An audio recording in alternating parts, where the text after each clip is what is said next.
2 meses antes da Conferência Destino, que acontece sempre no mês de setembro. Então, em julho do ano passado, Deus, em oração, me lembrou 3 amigos íntimos, 3 amigos que comiam na minha mesa, eu comia na mesa deles, amigos muito próximos. Deus me lembrou o nome deles 3, me botou eles em oração, eu orei por eles 3, isso era uma madrugada, e Deus falou assim para mim: faça silêncio com eles. E tem coisa que Deus te pede que você não vai entender o porquê. Eu falei assim: mas como fazer silêncio? Ele falou assim: seja educado, dê oi quando encontrar, mas faça silêncio. O que é fazer silêncio nesse pedido de Deus? Às vezes você liga para mim: fala, companheiro, e aí, não sei o que, sexta-feira, vamos para não sei para onde. É só parar com o estardalhaço. Diminui o estardalhaço, seja educado. E durante 2 meses, na verdade foram 4, 2 meses antes da conferência, 2 meses depois, esses 3 amigos muito próximos, eu estou falando de gente muito próxima, eu fiz silêncio. Se eles me escreviam no WhatsApp, por exemplo: ei, como é que está? Eu falo: ô querido, tudo bem, está tudo na paz. Só que para quem você é muito próximo, se ele te falar está tudo na paz, mas não agir da forma que sempre agiu: fala, companheiro, e aí, como é que você está? Você fala: está diferente o Tiago. E nesses 3 amigos, com esses 3 amigos, eu agi da mesma forma, pastor. Eu simplesmente não parei de falar, ou seja, não é que eu bloqueei ou fingi que não lia. Eu falava: oi, boa tarde. Oi, não, está tudo na paz. Eu só não era, eu não fazia o estardalhaço. Ah, amigão. Os 3 eram meus amigos por anos. Mas os 3 agiram de forma completamente diferente ao meu silêncio. Eu não sabia o porquê Deus me pediu aquilo. Eu só vim descobrir depois. Mas eu quero te dizer a reação dos 3. O primeiro ficou atordoado e começou a perguntar para todo mundo que era amigo em comum se eu estava falando com eles. Então ele falou assim: o Tiago não está me respondendo direito. Então ele chegava no amigo comum e falava assim: Maurício, o Tiago está falando contigo? Ô Maurício, cara, tá, normal. Eu falei: o Tiago não está falando comigo, está falando com o Maurício. Ali é no outro: o Tiago está bem contigo? Eu falei assim: tá, mandou um áudio ontem, está tudo bem. Então, em nenhum momento esse primeiro amigo, isso é uma história verdadeira, aconteceu comigo ano passado, esse primeiro amigo em nenhum momento me ligou. Ele, apesar de ser amigo íntimo, de comer na minha mesa, eu como na mesa dele, somos amigos de muito tempo, passamos por muita coisa junto. Ele, sentindo que eu estava diferente, ele não ligou para mim. Sentindo o meu silêncio, ele não ligou e falou: cara, tá tudo bem entre a gente? Como o ser humano tem dificuldade de perguntar se as coisas estão bem? A gente prefere fazer outras coisas do que simplesmente ir direto no ponto e resolver. Como a gente é feridinho. Como a gente quer carregar o peso da mágoa, o peso da confusão mental. Você nem sabe o que está acontecendo, mas já está chateado, já está ferido, já está com ódio. Ele simplesmente não falou comigo. Ele só ia na circunvizinhança e perguntava como é que eu estava, o que estava acontecendo comigo. Ninguém falou nada, ele também não fez nada. Não falou bem nem mal de mim, ele simplesmente ficou inerte. O segundo amigo, que hoje não é mais, ele, vendo que eu estava em silêncio, começou a procurar pessoas para falar de mim. Ele falou assim: Tiago tem falado contigo? Não. Sabe o que é isso? É orgulho. Isso aí é altivez. Não, ó, vou te falar uma coisa, na verdade, eu nunca nem gostei das palavras dele. E aquilo foram 4 meses. Os prints chegando: olha, o teu amigo está falando mal de você. E mandava o print. Eu falei: ok, fazer o quê? Então um fica inerte, não liga para mim, mas procura saber como eu estou pelas pessoas em volta. O outro vira meu inimigo, não liga para mim e começa a falar mal de mim. E teve o terceiro amigo, que começou desesperadamente a mandar mensagem: cara, você realmente está bem? Estou bem. Ele mandava áudio: amigo, você está bem? Estou bem. Então, eu posso fazer uma conferência aqui na igreja e você vem? Os 3 são pastores e são meus amigos de muitos anos. Um deixou de ser. Porque eu liguei para ele e falei assim, olha, eu nunca vou falar mal de você. Eu nunca vou ser teu inimigo. Mas meu amigo, você não é mais. Porque o silêncio revela muita coisa.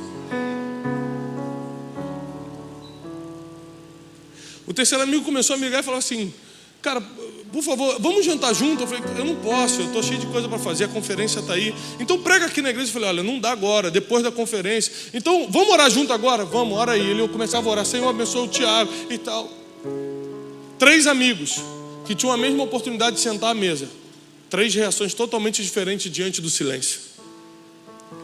Um ficou inerte, um virou inimigo e começou a falar mal. O outro se aproximou muito mais. 2 meses depois, foram 4 meses total, 2 meses depois da conferência, eu liguei para cada um para dar o relatório. Um para desfazer a amizade, obrigado, mas o silêncio revelou quem era você. O outro para me tornar ainda mais amigo, obrigado. O silêncio revelou que você é meu amigo. E o outro para falar, olha, você tem coisas para consertar, mas vamos continuar amigos. Você ficou inerte em cima do muro.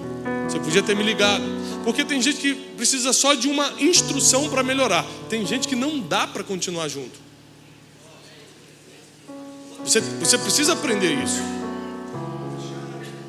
E eu falei assim, Deus, eu perdi um amigo por causa desse silêncio. E Deus falou, não, ele nunca foi teu amigo. E eu falei assim, por que tu me pediste isso, Senhor? Deus falou assim, para você entender como eu conheço as pessoas quando paro de falar com elas. Quando Deus para de falar com alguns filhos, Ele começa a entender para onde eles correm quando Ele fica em silêncio.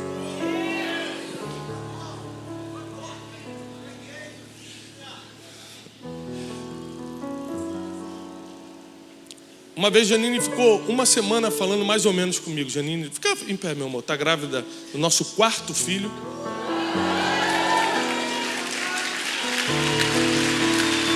É muita coisa, jovem. Enquanto vocês estão aí passeando na praia, eu estou trabalhando, irmão. O irmão perguntou, pastor, mas como é que pode? 4 filhos, só viaja todo dia. Eu falei, e as conexões longas em Guarulhos? Quase 4 horas de espera de avião. Sempre, né?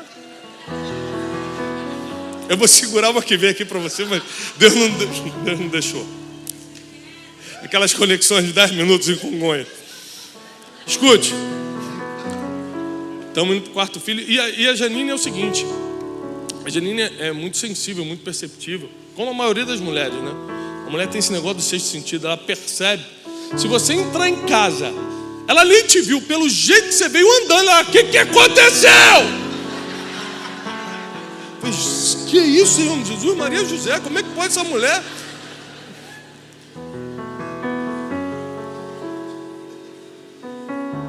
Mas o contrário também acontece. Às vezes você está cansado, alguma coisa está acontecendo, mas involuntariamente, por 1 semana, eu falava normal, claro. Não tem como marido e mulher deixar de se falar. Se você já deixou de falar com seu marido, com a sua mulher, você precisa saber que não é normal. Você está precisando de ajuda, né? Mas sabe quando aquela semana você não está... Você está em silêncio. Quem está entendendo o que eu estou falando? Marido e mulher, você está em silêncio. Não é a mesma coisa.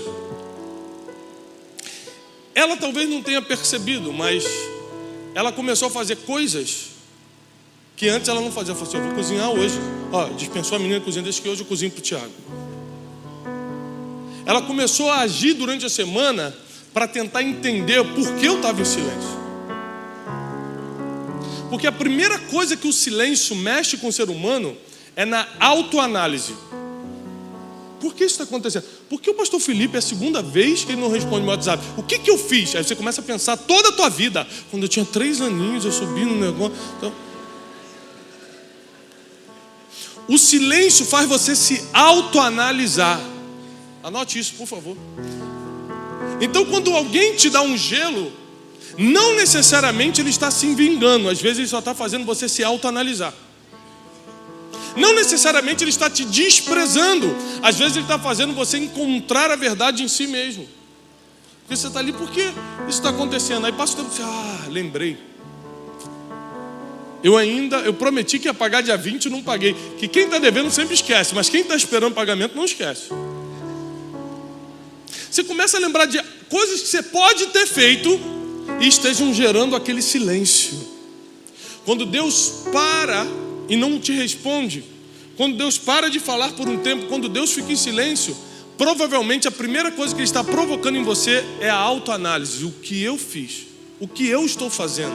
Que tipo de vida eu estou levando para o meu pai não estar falando comigo essa semana? O pastor Felipe tocou num versículo que eu ia falar, eu não vou ler ele todo por questão de tempo, mas João 11:42, que diz assim: Jesus levantou os olhos para o céu e disse: Pai, graças te dou, porque sempre me... Deus ouve sempre, mas nem sempre responde.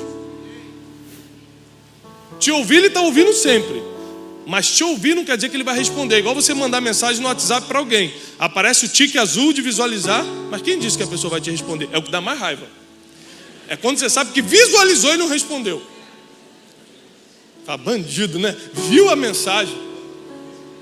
De vez em quando eu ligo para pedir dinheiro emprestado para o pastor Felipe, ele visualiza, passa 3 horas, ele manda a mãozinha assim: estou na reunião de oração, não posso falar. Aí eu ligo para o pastor da oração: pastor, está orando mesmo? Eu falo: não, Felipe, estou em casa. Aí eu começo a ligar: Felipe, me atende. Ele: não, rapaz, estou em jejum, estou na consagração. Até no monte ele sobe para não atender. Estou brincando. Nunca pedi dinheiro emprestado para ele. Sempre pedi dado, e ele dá. Se você está precisando, procure o pastor Felipe no final. Escute isso. Primeira coisa, o silêncio vai gerar uma autorreflexão. Fala comigo, autorreflexão. Tem gente que não para se autopensar, autorrefletir, se Deus não ficar em silêncio um tempo.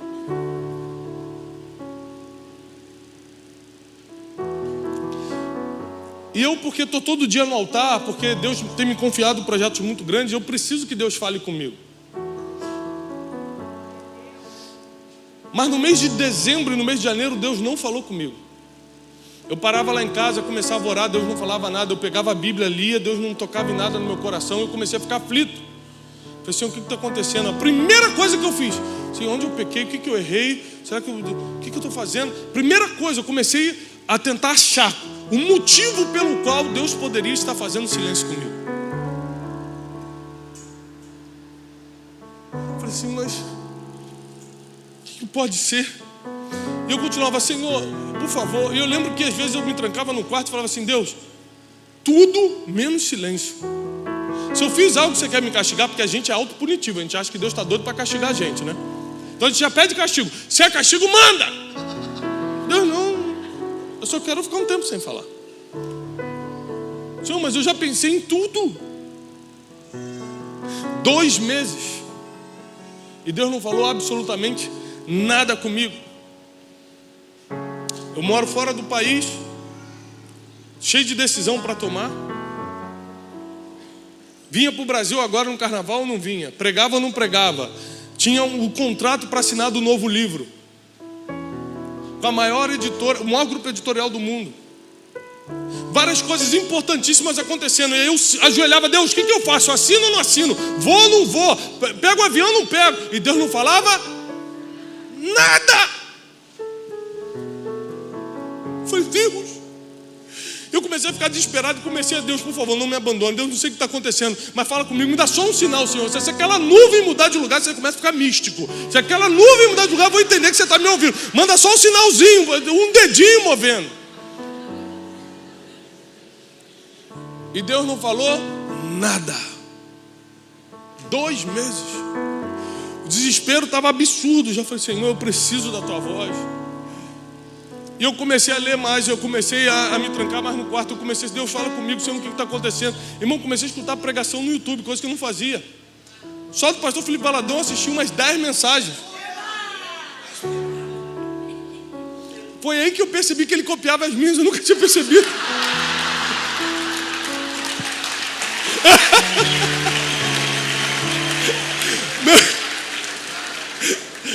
Tô brincando. É brincadeira, pessoal.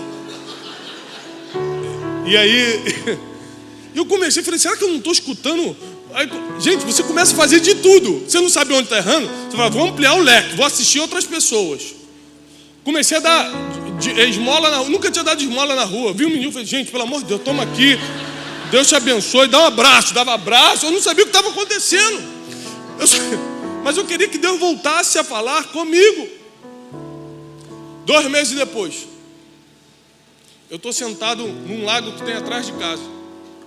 Um lago público, não é meu. Só para deixar claro para o irmão falar, lago em casa. Eu conheço como é que é. Esse aqui espalha rapidinho a notícia. Sentei ali num banquinho público, banco público que tem. E comecei a agradecer a Deus pela criação. Eu falei, olha só, tem gente que não pode enxergar e eu estou vendo esse lago. Tem gente que agora está com os aparelhos no hospital e eu estou respirando esse ar. E comecei a agradecer a Deus. Enquanto eu estava agradecendo a Deus, comecei a orar para um monte de gente. Comecei a orar, Senhor, abençoa o fulano, Deus abençoa o ciclano. E assim como o Jó, enquanto orava pelos seus amigos, Deus falou com ele, Deus começou a falar comigo. É isso, é aquilo. Eu falei, meu Deus, de pegar um papel. E comecei a anotar tudo que Deus estava falando. E no meio eu falei, antes de continuar, por que você parou de falar comigo?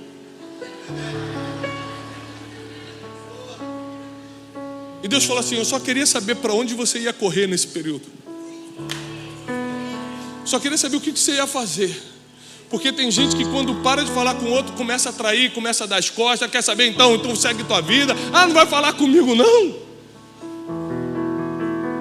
Tem gente que murmura, tem gente que amaldiçoa, tem gente que blasfema. Mas você se aproximou. Mas você foi mais para o quarto orar, você leu mais a Bíblia, você teve mais, tentou me buscar de todas as formas. Eu vi aquele abraço no mendigo. Graças a Deus.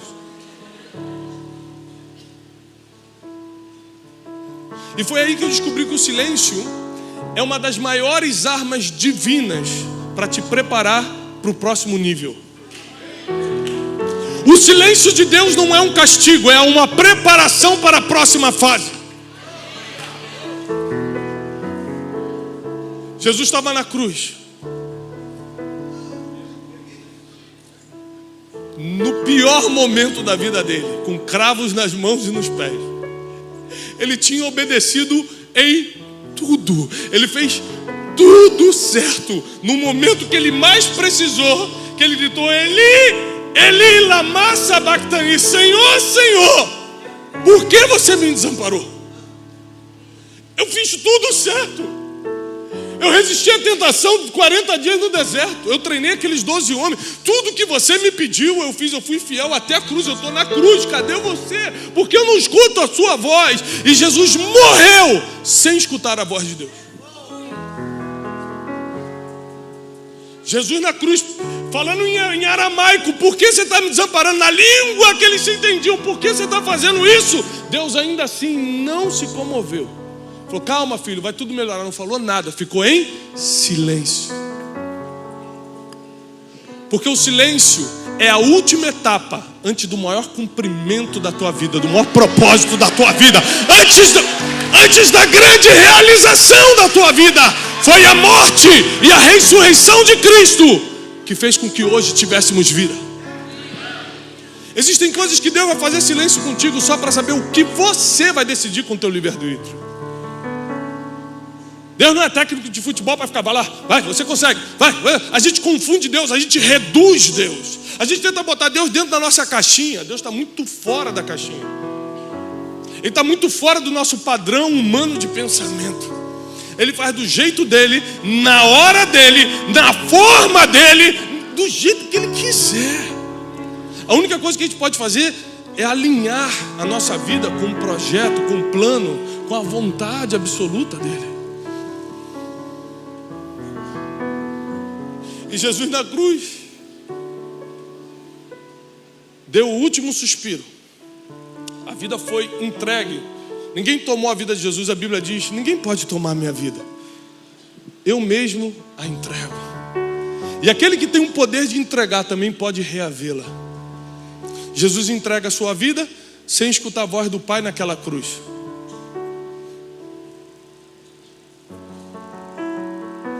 E ele vai cumprir o seu maior propósito, morrer e ressuscitar pela humanidade, por cada um de vocês. Mas na pior fase, Ele fez isso sem tapinha nas costas, sem vai que eu estou contigo, você aguenta meu filho, calma só mais um pouquinho. Foi no silêncio. Foi para ver para onde ele ia correr. Foi para ver quem estava dependência, quem estava esperança. Tem gente que se Deus ficar sem te dar um sinal, um mês você já quer saber, eu vou mudar de emprego, eu vou mudar de igreja. Aí você fica igual um peru tonto, de um lado para o outro, não sabe para onde vai, porque não tem direção, não sabe quem é, não tem propósito, e pior, não confia no Deus que você serve aqui aos domingos.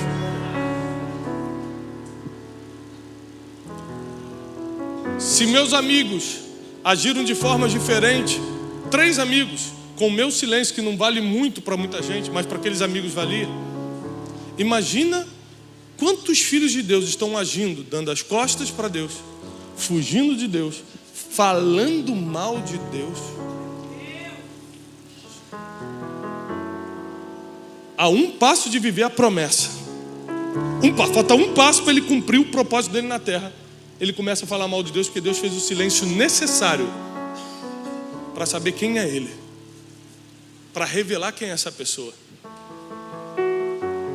Abraão caminhou 3 dias com Isaac de mãos dadas, indo para o Moriá, com uma palavra de matar o seu próprio filho, o único filho. Em 3 dias Deus não fala nada. Senhor, o que está acontecendo? É claro, é possível, Senhor. Eu orei por esse menino. Sara pediu por esse menino. Senhor, esse menino é uma promessa. Como é que você vai deixar? E o menino ficava assim: pai, o que está acontecendo? Que isso é o pior. Eu vi uma entrevista ontem que esmigalhou meu coração. Um incêndio que teve em Belém. E o pai perdeu o filhinho de 2 anos e pouco, quase 3 aninhos, no incêndio. E ele chorava muito na entrevista. Ele falou assim: é muita dor, né? Ele falou: a dor não é perder meu filho, a dor é saber que ele morreu gritando meu nome, pedindo minha ajuda, e eu não estava lá. Naquele momento eu tenho 3 filhos, estou indo para o quarto, eu comecei a chorar. Eu falei: meu Deus, você tem misericórdia. O pai não aguenta escutar um filho pedindo misericórdia. Pai, me ajuda. Pai, me salva. Pai, não deixa eu morrer. O pai não sabe lidar com isso. E Abraão teve que suportar as perguntas de Isaac e o silêncio de Deus ao mesmo tempo. Eu estou te falando isso porque muitos de vocês estão nesse silêncio hoje, sem saber que falta muito pouco para a promessa. Você está a um passo da realização do teu propósito, daquilo que Deus colocou na sua mão para fazer. Nesse período de silêncio, Ele quer só saber para onde você vai correr. Agora, eu não estou falando contigo para onde você vai correr. Você vai ser um daqueles que se tranca no quarto e fica ainda mais íntimo, ou vai ser um daqueles que dá a costa de Deus e começa a falar: Deus não existe mesmo, não. Eu estou escrevendo um livro que justamente fala sobre isso. As pessoas, quando se decepcionam, nem serviam a Deus, nem serviam, mas acontece alguma tragédia na vida delas, Deus não existe. Não, você nem me servia, eu nunca existi na sua vida. Uma vez eu fui fazer um enterro de um jovem, e a mãe começou, quando eu entrei, eu era pastor recém-ordenado, tinha uns 25 anos. Hoje eu tenho 27, foi 2 anos atrás. Não entendi a risada dos irmãos, né? Deixa eu ajeitar aqui meus pelos brancos. E aí eu entrei no enterro, a mãe dele começou a me bater e falou assim: por que Deus matou meu filho? Era uma família que nunca tinha ido à igreja, era uma família de origem espírita. Pediram para a gente ir lá fazer uma oração pela família. Eu era muito novo, eu não tinha coragem de falar certas coisas, mas hoje eu falaria assim: mas Deus nunca foi procurado pela senhora. Agora a culpa é dele? A gente só quer botar o Deus num lugar de destaque e às vezes negativo na nossa vida quando algo está mal. Fala assim: a culpa é dele. Deus me abandonou. Deus não gosta de mim. Deus não existe. E na verdade a gente não sabe lidar com processos normais da vida. Esses dias uma pessoa me pergunta assim: pastor, por que Deus permite crianças morrerem como essa que morreu no incêndio? Eu falei assim, peraí, deixa eu entender uma coisa. Deus é um Deus natural ou sobrenatural? A morte é algo natural ou sobrenatural? Natural, todo mundo vai morrer. Então o que o Deus do sobrenatural tem a ver com coisas naturais?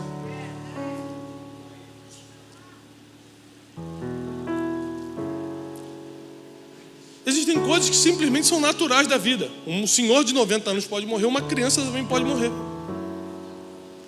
Todo mundo aqui está debaixo do mesmo risco. A Bíblia diz que sol nasce sobre justos e injustos. A chuva também cai sobre os justos e injustos. Então a gente questiona Deus por coisas que a gente mesmo não entende. A gente nunca buscou conhecer a Deus, mas quer questioná-lo. Agora, para você que está passando por um silêncio de Deus, eu tenho uma boa notícia para você. Quem não conhece a Deus, questiona a sua existência. Quem conhece a Deus, questiona o porquê Ele está calado. Isso é muito profundo. Quando você vê uma pessoa questionando a existência de Deus, é que ela não tem a mínima ideia de quem é Deus. Quando você vê uma pessoa questionando o silêncio de Deus, essa pessoa é especial. Bota os olhos nessa pessoa. Coloca a sua atenção nas pessoas e fala: pastor, Deus parou de falar comigo. Coloca os teus olhos nela.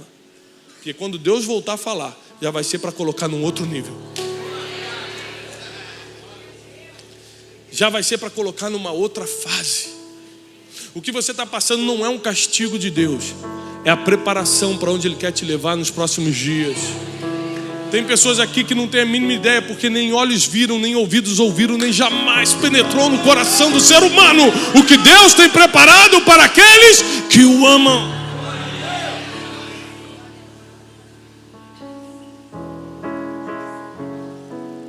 Aquela música que foi cantada aqui da Cassiane que fala: quando ele fica em silêncio é porque ele está trabalhando.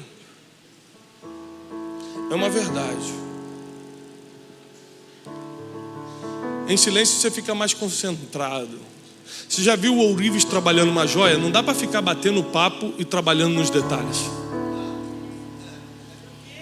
O silêncio quer dizer que ele está nos detalhes.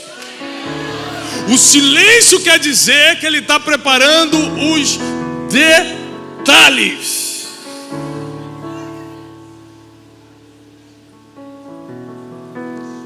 E provavelmente, realmente, não vai ser do jeito que você queria, vai ser do jeito dele.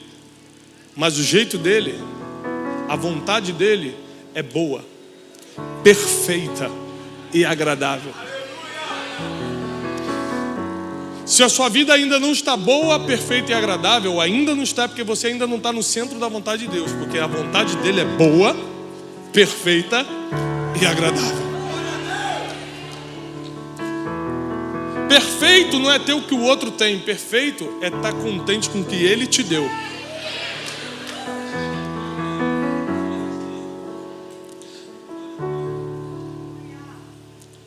Tem gente que fala: eu preciso do ar-condicionado, que está muito calor. Tem gente que está lá no vento da praia falando: meu Deus, que delícia. O que é agradável?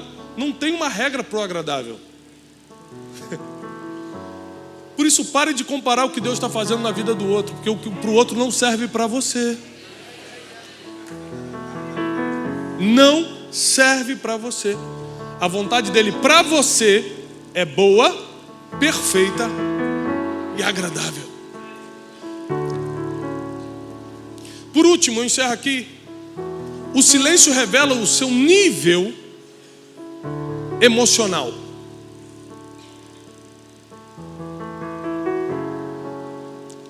O seu nível de realização, a forma como você lida com as próprias emoções. E quanto menos você estiver trabalhando no teu propósito, quanto mais longe você estiver do teu propósito, mais com raiva você vai ficar quando Deus fizer silêncio. Forte. Amém. Obrigado, irmão. Eu me sinto bem-vindo. Só segura aí. Obrigado. Um jogou ali para emocionar. É quando você passa da hora da pregação, eles começam, jogam informação ali, bem-vindo, amém, obrigado por terem vindo, todos vocês. E o pregador não se toca e continua. piano já está ali, já vai aumentando. Daqui a pouco ele puxa na voz. Senhor. Me dá 5 minutos, eu prometo. Alguém que me dá só mais 5 minutos? Só mais 5? 5. Quem me dá 5 minutos, levanta a mão. 5, 10, 15, 20, 25, 35, 3 horas. É vigília!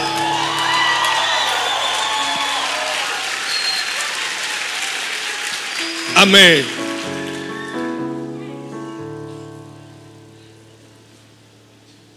Eu fui procurar esse amigo que se aproximou ao invés de afastar no silêncio. Eu queria te fazer uma pergunta. Isso foi recentemente agora, duas semanas atrás, né? Ele foi lá em casa. Falei, posso fazer uma pergunta? Ele pode.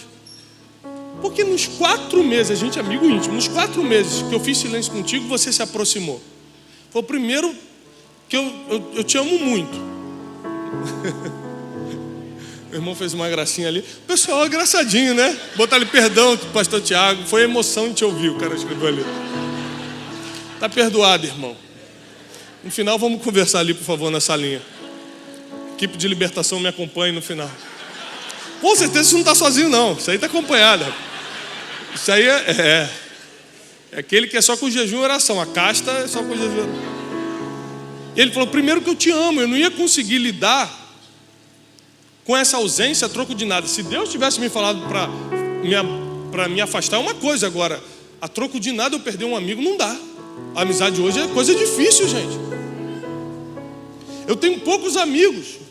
Felipe é um deles. Então, eu fico pensando como era aquela geração de pastores que um competia com o outro, ou não gostava do outro, ou não falava com o outro, ou ficava com medo de revelar o seu ponto fraco que o outro podia expor, porque na minha geração a gente se liga para chorar junto, para falar, cara, ora por mim que hoje eu estou mal. Na minha geração, um tenta apoiar o outro, a gente se liga, são poucos, não são muitos, mas sem amigo não dá para viver bem. Precisa de gente para estar orando pela gente para estar conversando, gente para estar no dia ruim, falou, cara, hoje eu estou mal. Recentemente eu orei por um dos nossos amigos em comum e falou, cara, eu estou mal, eu tenho que pegar um avião agora, eu acho que é ataque de pânico, porque eu estou aqui todo tremendo, me deu uma sensação de morte. Eu orei por ele, fui conversando com ele até ele entrar no avião, cheio de coisa para fazer, irmão. Carregando as coisas, meu irmão, olha, Deus vai te abençoar. Entra nesse avião, não fica com medo não. O que a gente faz sem amigo? Não dá para perder uma amizade no mundo de hoje. Então ele falou para mim, olha, não ia perder sua amizade, mas segundo, eu entendi que Deus estava me dando um crescimento muito grande na minha igreja. E eu pensei, se Deus está me dando esse crescimento, imagina o que Ele está fazendo na vida do Tiago. Às vezes é só aquela fase que você está muito envolvido com o que Deus te colocou para fazer e você se desprende um pouco. Por que ele pensou assim? Porque ele estava crescendo. Quem me deu as costas e começou a falar mal era o que não cresceu. Aí ele tem tempo para fantasiar. É por isso que a gente tem que perdoar os mais fracos, diz a palavra. Porque quem está trabalhando para o reino tem resultado. E o resultado dele faz... Ele entendeu o que está acontecendo com você. Ele consegue se colocar no teu lugar, empatia. Ele fala, poxa, se comigo está complicado, porque meu ministério está fluindo muito, está crescendo, imagina como está lá. Então vou entender, às vezes é uma fase. O outro não, o outro está parado. Não cresce nada, nada acontece. Então ele começa a não só ficar com raiva do silêncio, mas com raiva do teu crescimento. E é aqui no silêncio que você revela o nível da tua inteligência emocional, o nível das tuas emoções. Quando a Bíblia usa a palavra coração como sede das emoções, são mais de 928 vezes que a Bíblia menciona a palavra coração como sede das emoções. Está tratando de mente hoje, a gente sabe que é mente, que o músculo, o coração não tem sentimento algum. A Bíblia está falando justamente da tua vida emocional, da tua inteligência emocional. A Bíblia fala, por exemplo, sobre todas as coisas que se deve guardar, guarda o teu... Não está falando do músculo do coração, ou seja, não é para você tomar ômega 3 para ficar com o coração bom. Está falando das tuas emoções. Sobre todas as coisas que você deve guardar, guarda as tuas emoções. E quando você revela o nível da tua vida emocional, quando alguém faz silêncio, você pode interpretar como desprezo, ou você pode interpretar como ele está trabalhando muito. A interpretação é de acordo com a tua ferida emocional, com o teu vazio existencial. A interpretação é de acordo com os teus filtros mentais, que já não entendem mais nada e absorvem a vida dos outros como se fosse a tua. A tua está ruim, você acha que dos outros está ruim. Você julga todo mundo, você acha que ele está te julgando também. Você seria capaz de pegar algo que não é teu, então você acha que alguém pegou algo também. Porque você sempre supõe dos outros o que você teria coragem de fazer.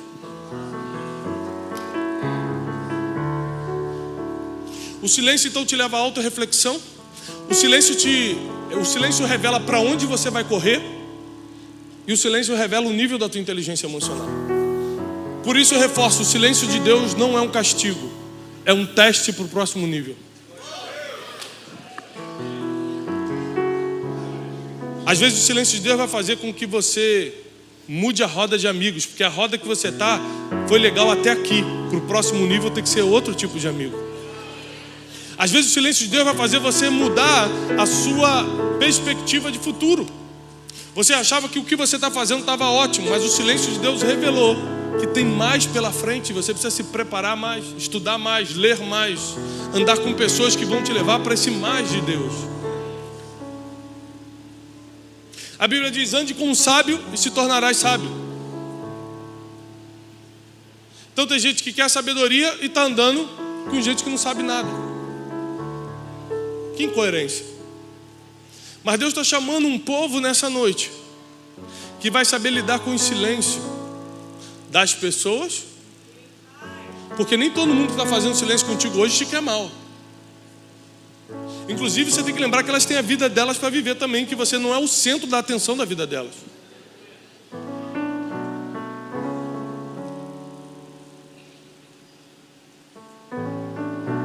A gente tem um grupo de amigos íntimos, um grupo de WhatsApp, e às vezes tem aquele que participa mais, tem aquele que participa mais ou menos, tem aquele que nunca participa, que só manda uma mãozinha assim, orando. Então o Felipe, assim, 3 horas da manhã, normalmente está mandando áudio. 3 horas da manhã. Né? Eu falei, gente, o que está acontecendo com esse homem?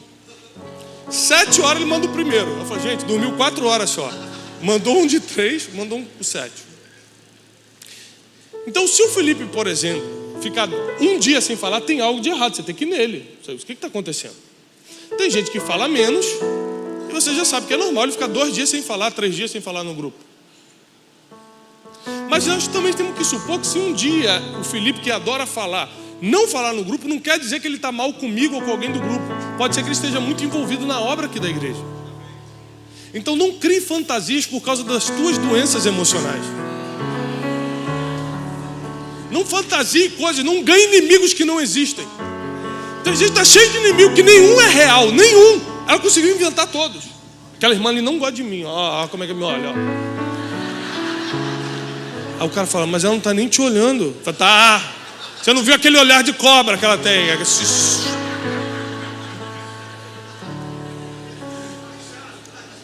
Estão entendendo? O silêncio de Deus revela, ou te leva para uma autoanálise, revela para onde você vai correr e qual é o seu nível de inteligência emocional. Ou seja, como está o seu coração. Falando na linguagem bíblica, como está o seu coração. Na linguagem científica, como anda o seu nível de inteligência emocional. A mesma coisa. E Deus te trouxe até aqui porque Ele quer alinhar essas 3 coisas. Ele sabe para onde você vai correr, senão você não estaria aqui hoje. A segunda você já deu a resposta para ele. Na segunda pergunta você já deu a resposta. Para onde você corre? Para a casa de Deus aqui, ó. Onde que eu estou? Pleno carnaval.